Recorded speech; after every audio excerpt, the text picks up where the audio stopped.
நித்திரை கெட்டது கண்ணே என் சித்திர பெண்ணே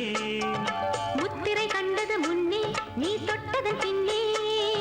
நித்திரை கெட்டது கண்ணே என் சித்திர பெண்ணே முத்திரை கண்டது முன்னே நீ தொட்டதன் பின்னே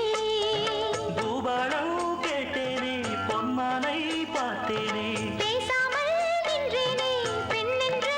ஆனேனே கட்டளையிட்டதும் பட்டதும் தொட்டதும் கற்பனை அல்ல